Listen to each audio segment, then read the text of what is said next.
espíritus que ya partieron a la patria espiritual, algunos llámense espíritus guías, guías protectores, otros espíritus que no nos quieren bien y que nos andan persiguiendo, ¿sí? Para buscar la caída. Entonces la pregunta es, ¿con quién afinizo? Esa ley de afinidad nos corresponde a cada uno de nosotros. Y ahí no hay culpables. Esa ley de afinidad depende de nuestra moralización y del esfuerzo que estamos haciendo nosotros por trabajar para que el Maestro Jesús viva en nuestros corazones y para que podamos dar testimonio con nuestras palabras, con nuestros pensamientos y con nuestros actos de esas enseñanzas del Maestro Jesús. ¿Quién decide con quién afinizo? Cada uno de nosotros. Es una decisión individual, porque tenemos el libre albedrío. El libre albedrío es la libertad que tenemos de actuar, de pensar, de obrar, de acuerdo a lo que tenemos aquí y a lo que tenemos aquí, en nuestro pensamiento y en nuestro sentimiento. Entonces, de acuerdo a esas ganancias que tenemos, vamos a tomar esas decisiones acertadas o no, o equivocadas. Pero como han sido elecciones de nosotros, de la misma manera tendremos que recoger la cosecha de esas elecciones, sean positivas o sean negativas. Muchos de nosotros decimos y nos acuñamos en el término de que yo exijo mis derechos. Soy una persona que tengo derechos y hablo, ¿sí?, de mis derechos. Se me olvida muy seguido los deberes, eso sí. Entonces, hablamos de que nosotros tenemos derechos sobre nuestro cuerpo, tenemos derechos sobre nuestra vida, tenemos derechos sobre nuestra familia, tenemos derechos sobre nuestros pensamientos, tenemos derechos sobre nuestras acciones y todo en la vida es un derecho, ¿sí? Porque estamos en ese lugar de el exigir. El mundo nos da dos puestos, dos lugares. Nosotros elegimos en qué lugar me paro y en qué lugar actúo. En el lugar del exigir o en el lugar del dar. Esa es una lección que cada una de nosotros hacemos. Cuando nos paramos en el lugar de los derechos, entonces hablando del derecho de mi cuerpo, que realmente es algo que afecta muchísimo a la humanidad. Cuando yo vi esta imagen, sinceramente, causó un caos en mí, me impactó. Hermanito, ¿y a ti qué te gustaría hacer? Dos gemelos, un embarazo. El hermanito le dice, un perrito, están en el vientre materno. El otro le responde, ¿por qué un perrito? Es que estamos en una sociedad donde el maltrato animal es un delito y matar un bebé es un derecho. Maltrato animal, delito, pero matar a un ser humano es un derecho. Desde el punto que nosotros queramos ver, el aborto es un asesinato. Sabemos que hay circunstancias que se deben, porque hay abortos que son espontáneos, abortos donde la vida de la mamá está en peligro y por esa razón hay que elegir la vida de que ya está en curso a la que todavía no está. Pero hay abortos que simplemente porque no quiero tener el hijo, porque estoy en una situación económica difícil o de acuerdo a lo que nuestra Constitución ha aceptado, ¿sí?, como derecho de la mujer. Cuando fue por una violación, cuando ese embarazo fue resultado de una violación, cuando ese embarazo tiene ese bebé, ya le pudieron diagnosticar desde el vientre materno que tiene malformaciones físicas, ¿sí? Entonces, bajo esas circunstancias, es lícito abortar. pero no tenemos en cuenta que tenemos una ley de causa y efecto. En la literatura de André Luis, específicamente en el libro de Misioneros de la Luz, donde el capítulo 12 y el capítulo 13 de esta obra magistral nos habla de cómo se reencarna, cómo es la preparación de un proceso reencarnatorio y después cómo se realiza esa reencarnación.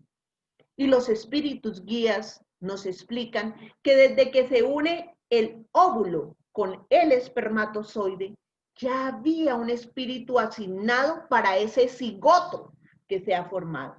Porque antes de esa unión orgánica, esa unión fisiológica, ya había una unión espiritual, donde se le ha presentado al padre y a la madre ese espíritu de ese bebé para ser aceptado. Y donde ya el mundo espiritual, los espíritus constructores encargados de estos procesos reencarnatorios, han hecho toda la gestión para que se diera esa reencarnación. Hablamos de que hay millones y millones de espermatozoides en una carrera impresionante, pero ¿por qué uno fue el que fue a fecundar el óvulo? Porque ese uno fue direccionado por el magnetismo de los espíritus constructores, porque ese espermatozoide tenía toda la información genética que se requería para unirse con el óvulo y que este proceso se diera de acuerdo a las necesidades expiatorias, reencarnatorias que ese bebé tendría. Y si ese bebé venía con una programación reencarnatoria de tener un síndrome de Down, ¿sí? O un proceso similar. Y desde el vientre materno se dieron cuenta que había un proceso que no era normal y simplemente aconsejan un aborto, le quitaron a ese espíritu la oportunidad de pagar su deuda. Porque él había escogido ese proceso para vivir ese proceso, para poder enmendar el daño que había hecho en otra existencia. Al respecto, hay mucha literatura para hablar sobre esto y podemos después, ya se ha hablado, ya se han dado conferencias, pero podemos después, para las personas que siguen interesadas, poder ahondar más en este tema. Entonces, ese es un derecho, el derecho a mi cuerpo. Y cuando uno habla con la mayoría de las mamás, les pregunta cuál es el momento más sublime que ha tenido su vida. Yo soy especialista en familia y he hecho muchos talleres de familia y siempre hay la misma respuesta. El momento más sublime que yo he tenido en mi vida fue el momento del nacimiento. Me acuerdo paso a paso, momento a momento, y es como si lo estuviera viviendo hoy. Es un momento apoteósico, divino. Entonces vemos que el dar, el ayudar a ese espíritu para que pueda encarnar, es un momento sublime. Otra circunstancia por la cual nosotros decimos que tenemos derecho a decidir sobre nuestra vida, al suicidio. Tengo derecho y me puedo quitar mi vida en el momento que quiera. Si estoy en un estado depresivo, si estoy con muchos problemas, si estoy con una enfermedad X, puedo optar también por la eutanasia, ¿sí? Porque no quiero seguir viviendo por la enfermedad o por las situaciones que vivo. Pero resulta que la vida no la da Dios. Y el único que determina cuándo es nuestro momento de partida es Dios, es el Creador. Si usted continuará viviendo después de la muerte, y esto ya está comprobado. Hay un estudio de neurociencia que fue presentado a la ONU, ¿sí? Por un grupo de neurocientíficos muy importantes en Estados Unidos, donde explica y da a conocer que hay vida después de la muerte, que el espíritu sigue viviendo, ¿sí? Entonces, el suicidio es una ilusión. Busque ayuda porque el sufrimiento que va a tener después de haber cometido ese acto va a ser mucho mayor. El problema que está viviendo en este momento es mínimo al problema que vamos a tener después en el mundo espiritual porque seguimos viviendo. Se dice que el peor error que un ser humano puede cometer en su existencia es quitarse la vida. Porque todas las muertes son naturales. La única muerte que no es natural es el suicidio. Y por eso tendremos que recoger mucho dolor. Entonces, lo equivocados que nosotros estamos en creer que tenemos derecho, en exigir esos derechos, ¿sí? Y ni siquiera en pensar que tenemos un deber. Y buscamos porque quiero ser libre. Yo quiero vivir con libertad. No quiero que mi familia se inmiscuya en mi vida. No quiero que nadie se inmiscuya porque yo tengo una vida de libertad. Quiero hacer con mi vida lo que me plazca. Y muchas personas cometen el error en decir, como esta es la única vida, hay que aprovecharla al máximo, porque es la única vida. Qué graso error, ¿sí? Cuando desconocemos la ley de la reencarnación, que también está comprobada por la ciencia, ¿sí?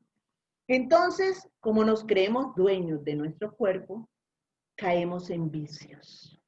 Cigarrillo, alcohol,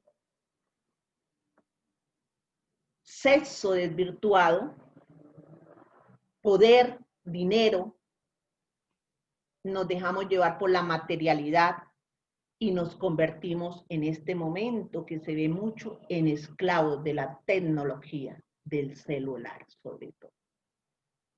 ¿Realmente somos libres? ¿O ante estas circunstancias nos hemos esclavizado nosotros mismos? Y nos estamos esclavizando por los vicios. Porque entonces ya no puedo dejar de fumar. Ya mi cuerpo siente, mi garganta, el sabor de la nicotina y tengo que fumar. Ya siento el sabor del alcohol y para estar mejor tengo que consumir esas bebidas alcohólicas. No puedo vivir sin el último modelo de carro o sin la ropa de moda porque si no me frustro. ¿Soy libre? Ahí no hay libertad. ¿Y qué pasa cuando somos también esclavos de las tendencias? Porque acá estamos hablando de vicios. Ahora hablemos de algunas tendencias. ¿Soy libre cuando puedo pensar por mí mismo? ¿Cuando puedo imponer mis ideas ante los demás? ¿Cuando quiero siempre sentirme más que los demás? Porque yo soy la persona que valgo. Entonces el orgullo sale a flote, ¿sí? El orgullo es tan grande que muchas veces, como dicen algunos espíritus, va adelante de nosotros y nosotros vamos atrás, ¿sí? Se dice que una ofensa es tan grande como tan grande el orgullo, ¿sí? Entonces es el cáncer moral de la humanidad. Soy libre cuando por cualquier circunstancia no puedo manejar mi temperamento, me salgo de los cabales, me vuelvo irascible, peleo, me irrito, después termino con una gastritis terrible, un dolor de cabeza que no me aguanto, un malestar en el pecho con la angustia que me puede dar un infarto, porque no pude controlar mi genio. Soy libre cuando el ego me maneja. ¿Sí? Soy libre cuando yo vivo en ese yo-yoísmo. Yo. Soy lo más importante. Resulta que no somos libres. Al contrario, nosotros mismos nos hemos esclavizado. Entonces, tenemos un concepto tan equivocado de lo que es la libertad del ser, ¿sí? Porque al contrario, lo que nosotros nos estamos es esclavizando a nosotros mismos. Ante todas estas situaciones de las que hemos hablado, somos esclavos. Pero hay una situación también que esclaviza mucho y que vemos constantemente que afectan a las personas. el pasado. Vivo mirando hacia atrás. Camino hacia adelante, pero con la vista hacia atrás, mirando mi pasado. No soy capaz de disfrutar el presente. No soy capaz de disfrutar un momento, una comunión familiar, porque estoy pensando, ¿qué pasó en el ayer? ¿Por qué tuve esta circunstancia? ¿Por qué me maltrataron? ¿Por qué me persiguieron? Mire que en el ayer tuve este sufrimiento que, mejor dicho, me ha dejado marcado, ha dejado cicatrices imborrables en mi vida. Y esas cicatrices soy yo la que he permitido que estén presentes. Entonces, estoy constantemente dándole la vuelta. Desde mi niñez, en mi adolescencia pasó esto, en mi adultez, y hoy que ya, gracias a Dios, tengo un hogar, tengo una familia, o vivo solo, pero ya tengo una circunstancia diferente, tengo un trabajo, tengo un hogar, podría decir, oh Dios, qué bueno que has sido conmigo, gracias. Pero no puedo ni siquiera pensar que hay cosas buenas en el presente en mi vida. No puedo disfrutar un alimento, porque cualquier circunstancia, todo es la mirada hacia el ayer. Mi papá me hizo, mi mamá me ofendió, mi hermano me persiguió, en el colegio me hacían bullying, se burlaban porque era gordo o gorda, y todo esto, y vivo todas esas circunstancias recordándolas.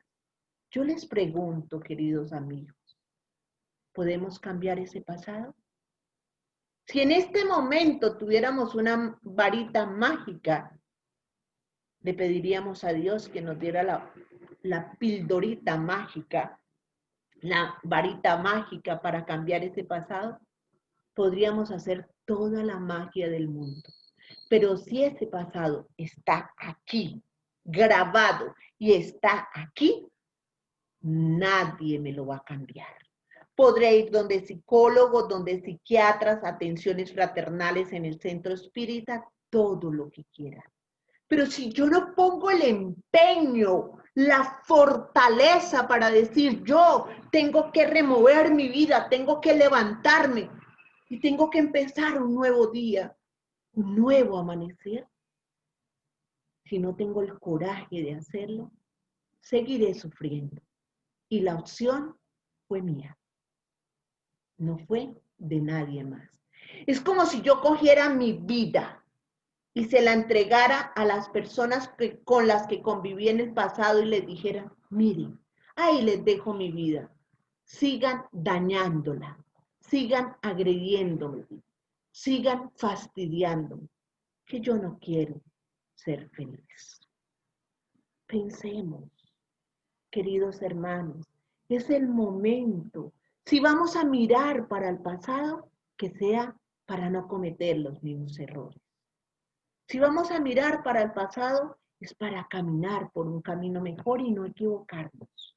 Para mirar que esas dificultades que tuvimos fueron lecciones de vida, pero que esas lecciones de vida me iluminaron el camino para que no sufriera más.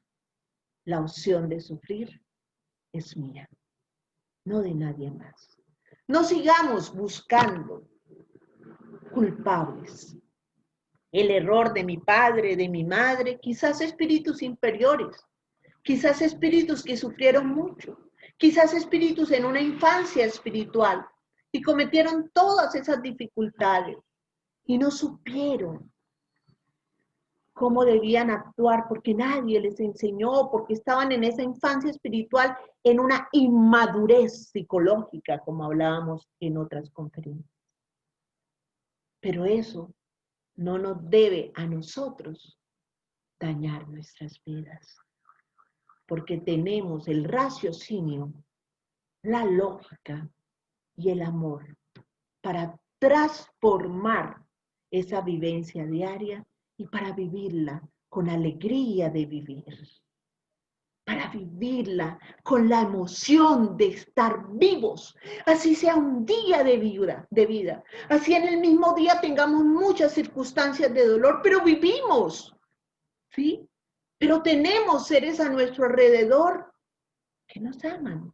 Tenemos alimento, tenemos trabajo, tenemos techo, tenemos lecho. Hay tantos motivos para agradecer que no vale la pena perder el tiempo en cosas que ya pasaron y que no nos van a traer buenos recuerdos. Vivamos el hoy para que el hoy bien vivido tengamos mañana un futuro excepcional, donde hemos podido corregir y mejorar muchas cosas. Es nuestra lección. Entonces tengamos en cuenta que esos deberes por los cuales nosotros estamos constantemente ufanándonos, porque tenemos el derecho, perdón, esos derechos, porque tenemos los derechos para elegir las cosas, nos traen muchos problemas si no los manejamos bien. Cuando pensemos en derecho, tenemos que pensar inmediatamente en un deber y asociarlos y colocarlos en la balanza para que no tengamos dificultades. Y cuando hablamos de deber, en el Evangelio según el Espiritismo, el Evangelio sobre el deber, que a mí me parece uno de los evangelios más divinos que hay, ¿sí? En el capítulo 17, sed perfectos, instrucción de los espíritus. Los espíritus nos dicen, ¿sí? El deber es la obligación moral del hombre. En primer lugar, para consigo mismo y a continuación para con los otros. El deber es la ley de la vida. Y estamos hablando del deber moral, no del deber material. Porque, ¿qué es lo que nos hace crecer? La moralidad. Y todos debemos buscar esa transformación moral para ser mejores. La materialidad es pasajera, la tenemos en este mundo material, pero nosotros somos seres espirituales que tenemos que crecer moralmente para seguir evolucionando cada vez más como espíritu. Entonces, es la obligación moral del hombre, en primer lugar, para con nosotros mismos y a continuación con los demás. Se une con esa enseñanza sublime de Jesús. Amar a Dios sobre todas las cosas y al prójimo como a ti mismo. El a ti, el prójimo y Dios. Ahí está el deber. Y continúa este evangelio. El deber íntimo del hombre está confiado en su libre albedrío. Muchos de nosotros decimos, pero es que Dios, ¿por qué no? Dios, ¿por qué me deja cometer errores? Es que Dios me creó para tener un libre albedrío, para que yo tuviera la oportunidad de decidir de acuerdo a mi conocimiento, de acuerdo a mi moralización, de acuerdo a mis sentimientos, tomar decisiones con voluntad y con disciplina, ¿sí? Dios nunca va a infringir el libre albedrío, porque así no habría ley del merecimiento. Es como si ustedes, los que tienen los que son padres y tienen hijos, para enseñarles a sus hijos siempre les dijeran, hagan esto, hagan esto, hagan eso, y nunca los dejaran experimentar, conocer, darse cuenta, tener ganancias por ellos mismos de las decisiones tomadas, sino que siempre, desde la niñez hasta la adultez, lo llevaran de la mano, hijo, coge por este camino, por este camino, por este camino, y no les dejaran tener esa identidad, esa autonomía, ¿sí? Dios por eso nos da libre albedrío, para que nosotros podamos decidir de acuerdo a nuestros conocimientos, a nuestra conciencia, lo que es bueno y lo que es malo. Entonces decimos, pero es que no sabemos lo que es bueno y lo que es malo. Pregunta 115 del libro Los Espíritus. Dios nos creó a todos sencillos e ignorantes, pero con la conciencia del bien y el mal, desde que nos creó. Y en la medida que fuimos progresando, eso cada vez más se fue abriendo en conocimientos para que nosotros eligiéramos el camino de la inmediatez, del facilismo o el camino del esfuerzo, del conocimiento. Esa es una decisión nuestra. Y completa en este evangelio que, como les digo, es espectacular. Porque nosotros nos preguntamos, ¿dónde comienza ese deber? ¿Dónde termina? Es una pregunta que se hacen muchas personas y el evangelio responde. El deber comienza exactamente en el punto en que amenacéis la felicidad o la tranquilidad de vuestro prójimo. Y termina en el límite que no deseáis que nadie trasponga en relación con vosotros. No hagamos a los otros lo que no queremos que nos hagan a nosotros. Demos lo mejor para recibir lo mejor. Ley de causa y efecto. Damos y recibimos. ¿Sí? Entonces, siempre que pensemos en los derechos, pensemos instantáneamente en el deber y trabajemos por esos deberes. En el libro de los espíritus, libro tercero, que habla de las leyes morales, en el capítulo 10 del libro de los espíritus, el capítulo 9 de este capítulo 10, que son las leyes morales, habla de la ley de la libertad. Muchos de nosotros tenemos muchas preguntas sobre la libertad y más cuando hablamos sobre lo equivocados que estamos sobre el concepto de libertad. Ahí nos aclaran, porque nos hablan lo que es una libertad natural. Cómo Dios nos ha creado a nosotros con esas leyes universales, dándonos esa libertad natural para nosotros saber elegir. ¿Cómo nosotros nos esclavizamos sin tener en cuenta cómo lo hacemos, a veces inconscientemente? ¿Y qué es la esclavitud? ¿Qué es la verdadera libertad del pensamiento? ¿Qué es la libertad de conciencia? ¿Qué es el libre albedrío? ¿Qué es la fatalidad? ¿Qué es ese conocimiento del porvenir? Hablamos de que hay una vida después de la vida. Jesús vino a hablarnos de la vida futura. Esa fue una de las grandes enseñanzas de Jesús, ¿sí? Entonces, ¿cómo se da ese conocimiento del porvenir? Y el resumen teórico del móvil de las acciones del hombre. Eso está en el libro Los Espíritus, pregunta 825 a 876. Estudiemos. Cuando nosotros estudiamos, comprendemos las cosas. No basta solamente con escuchar. Importante estudiar, analizar, reflexionar para interiorizar y finalmente vivenciar. Ese es el trabajo que nosotros tenemos. Vamos a hablar de algunas de estas preguntas de este capítulo del libro de los Espíritus.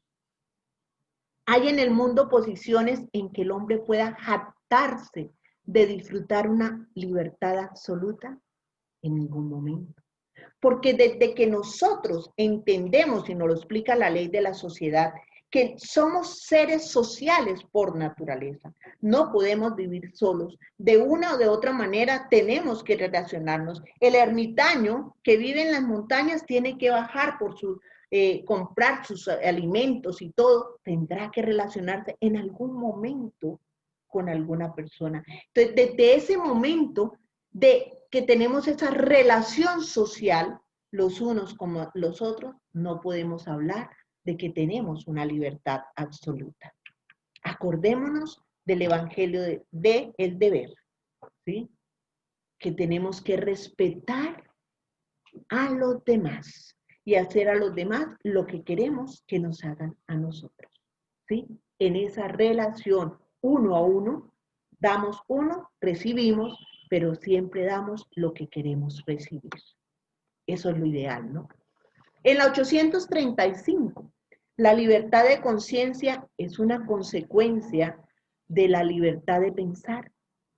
El espiritismo, ante todo, busca despertar la conciencia del ser humano. Nosotros no imponemos, enseñamos, esclarecemos. Cuando el ser humano, y lo dice Carlos Gustavo Jung, que el momento cumbre del ser humano es cuando despierta su conciencia. Nosotros pasamos por unos estados o unas etapas de conciencia, desde una etapa de conciencia dormida, sin sueños, hasta una etapa de conciencia cósmica.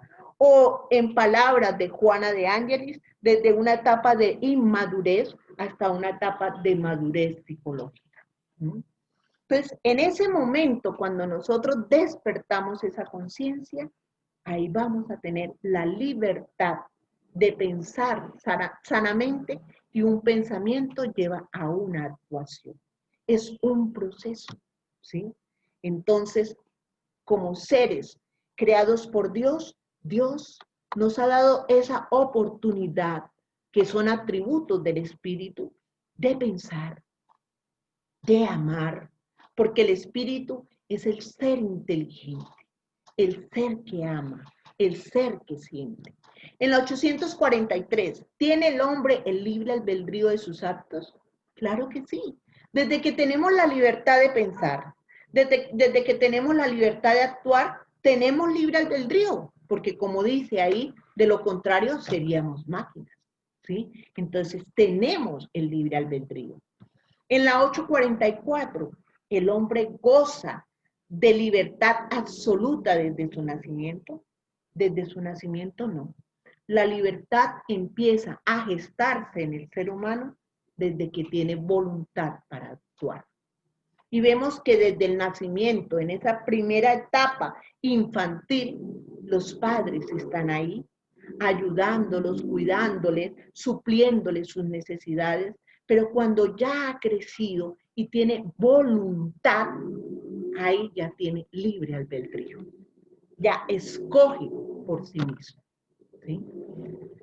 Juana de Ángelis, este espíritu que nos ha dejado grandes, grandes, grandes mensajes. En el libro Momentos de Alegría, es uno de los libros también que me gusta mucho de esa serie psicológica y de esos libros de bolsillo de momentos de Juana de Ángelis.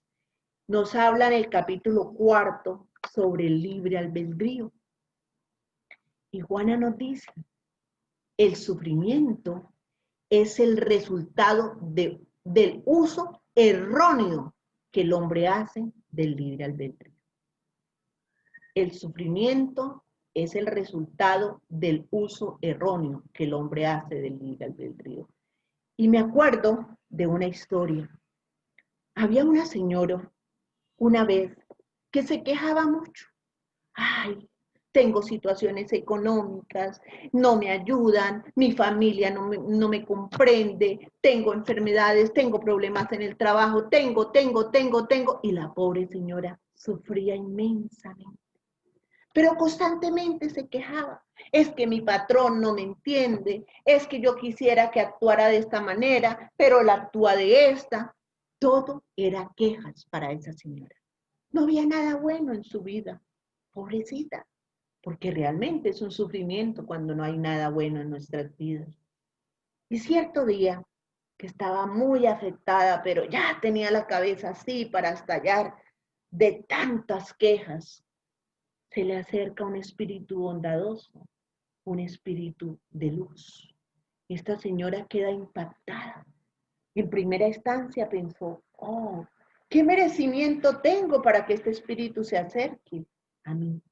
Pero el espíritu, sin hablar nada, sin decir nada, le dio simplemente un papelito y se esfumó. La señora pensó antes de abrir el papelito, gracias Dios, me has dado la fórmula para ya poder ser feliz. Gracias porque has escuchado mis ruegos. Esta señora abre el papelito y el espíritu le dice, tus sufrimientos son consecuencias del mal uso de tu libre albedrío. Tus sufrimientos son consecuencias del mal uso del libre albedrío. Antes de quejarnos y de ver nuestra vida un caos, analicemos hasta qué punto he dado lo mejor de mí. He buscado situaciones mejores para mi vida. no materialmente, sino espiritualmente. Lo que pasa es que la mayoría de nosotros colocamos en la balanza lo material y lo espiritual, y siempre pesa más lo material. Continuemos con momentos de alegría.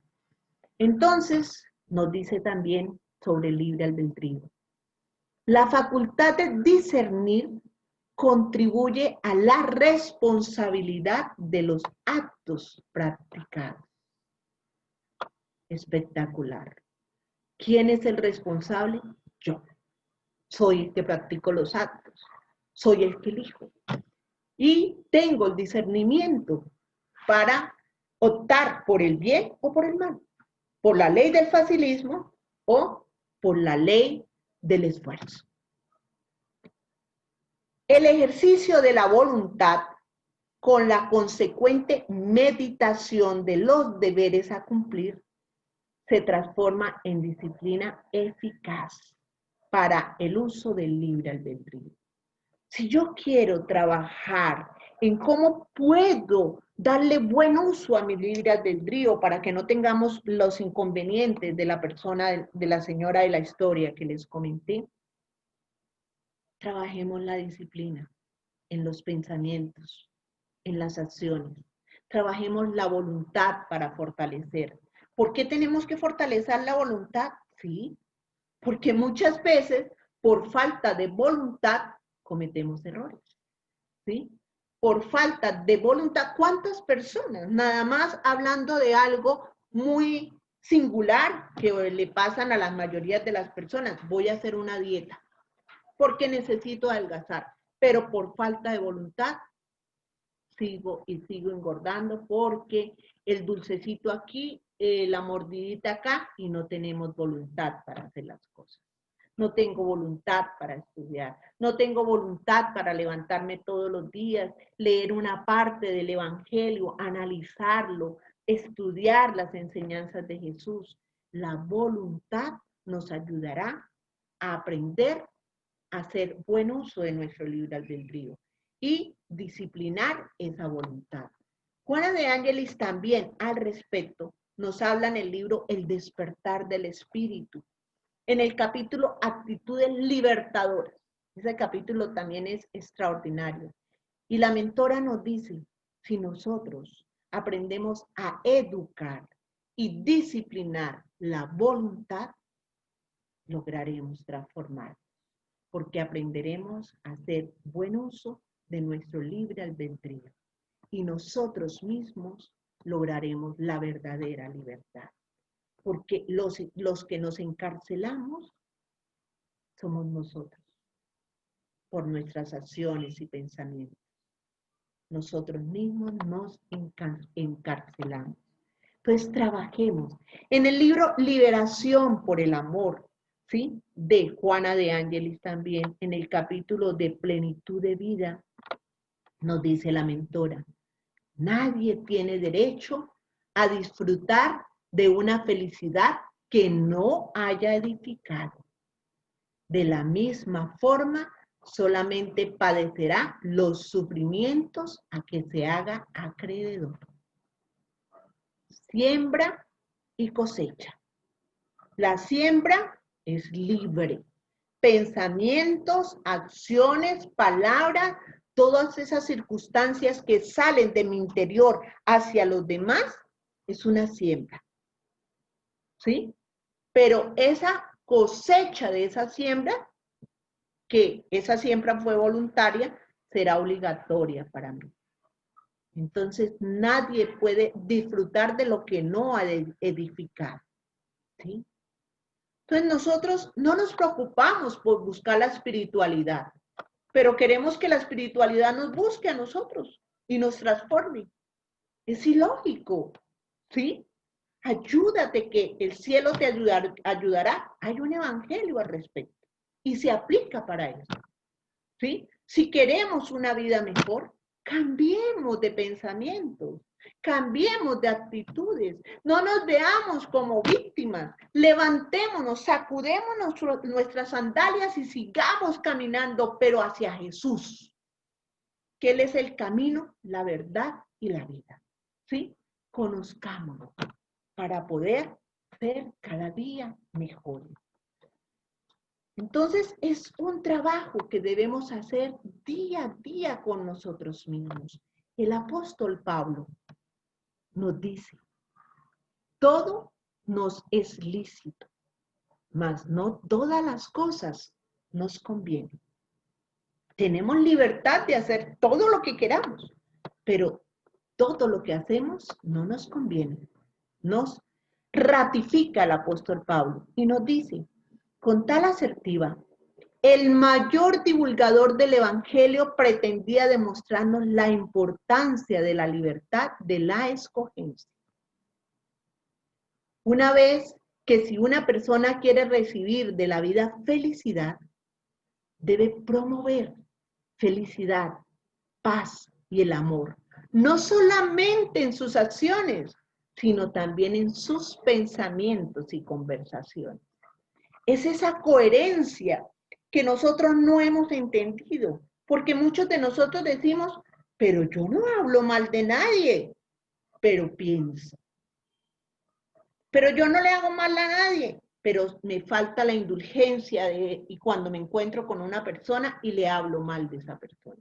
Entonces es esa coherencia, como nos dice el apóstol Pablo, entre los pensamientos, entre las acciones y las conversaciones, que son las palabras. Esa es la coherencia a la cual nosotros debemos buscar. Nosotros todos, si queremos ser felices, lo podemos lograr. Es una opción de cada uno de nosotros, escoger. ¿Qué nos va a costar? Sí, esfuerzo. Porque el primer enfrentamiento va a ser con nosotros mismos. El primer enfrentamiento va a ser trabajar esa disciplina y esa voluntad para lograr ser mejores. La madre María Bernarda, Espíritu, nos dice, el Creador nos dio la voluntad para alcanzar con ella nuestra superación total. La voluntad es una herramienta poderosísima que tenemos. Disciplinémosla. Pero, ¿cómo la voy a disciplinar? ¿Qué debo hacer? Todo esto requiere aprendizaje. Busquemos, conozcamos las enseñanzas divinas, conozcamos el Evangelio de Jesús.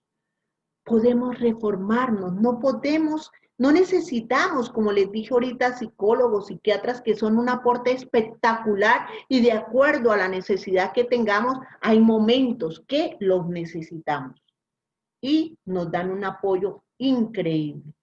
Pero para la transformación íntima, para alcanzar la espiritualidad, el mayor terapeuta, el mayor médico de almas se llama Jesús. Conozcamos, busquemos, que Jesús viva en nuestras vidas, que Jesús nos enseñe a amar aplicando sus enseñanzas. Él lleva miles de años enseñándonos y lo peor del caso, a pesar de nuestros errores, Él sigue confiando en nosotros, porque Él sabe que llegará el momento en que despertaremos a Él.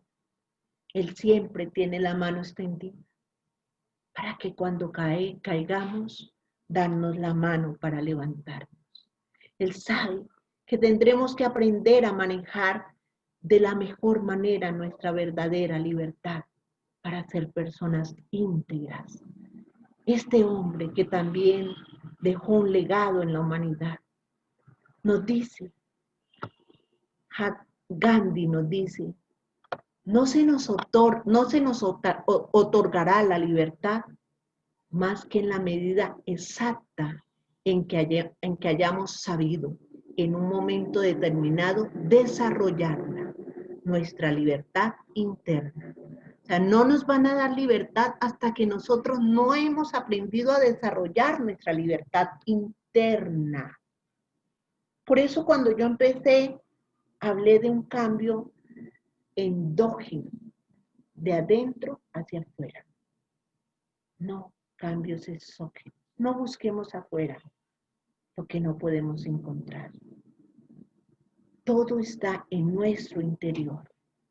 Y Jesús conoce a cada uno de nosotros, conoce cada una de sus ovejas y dice, sigo esperando por ti, hasta el momento que abras tus ojos al amor, que pienses en mí, desees conocerme y empieza el camino hacia la luz de la espiritualidad, hacia la luz de la transformación, hacia la luz de la verdadera vida. Jesús sigue esperando por nosotros. No lo defraudemos. Levantemos. No nos sigamos quejándonos. Vamos para adelante. Cada uno de los que estamos aquí podemos, porque tenemos en nuestro ser el amor de Jesús y de nuestros guías espirituales. Muchas gracias.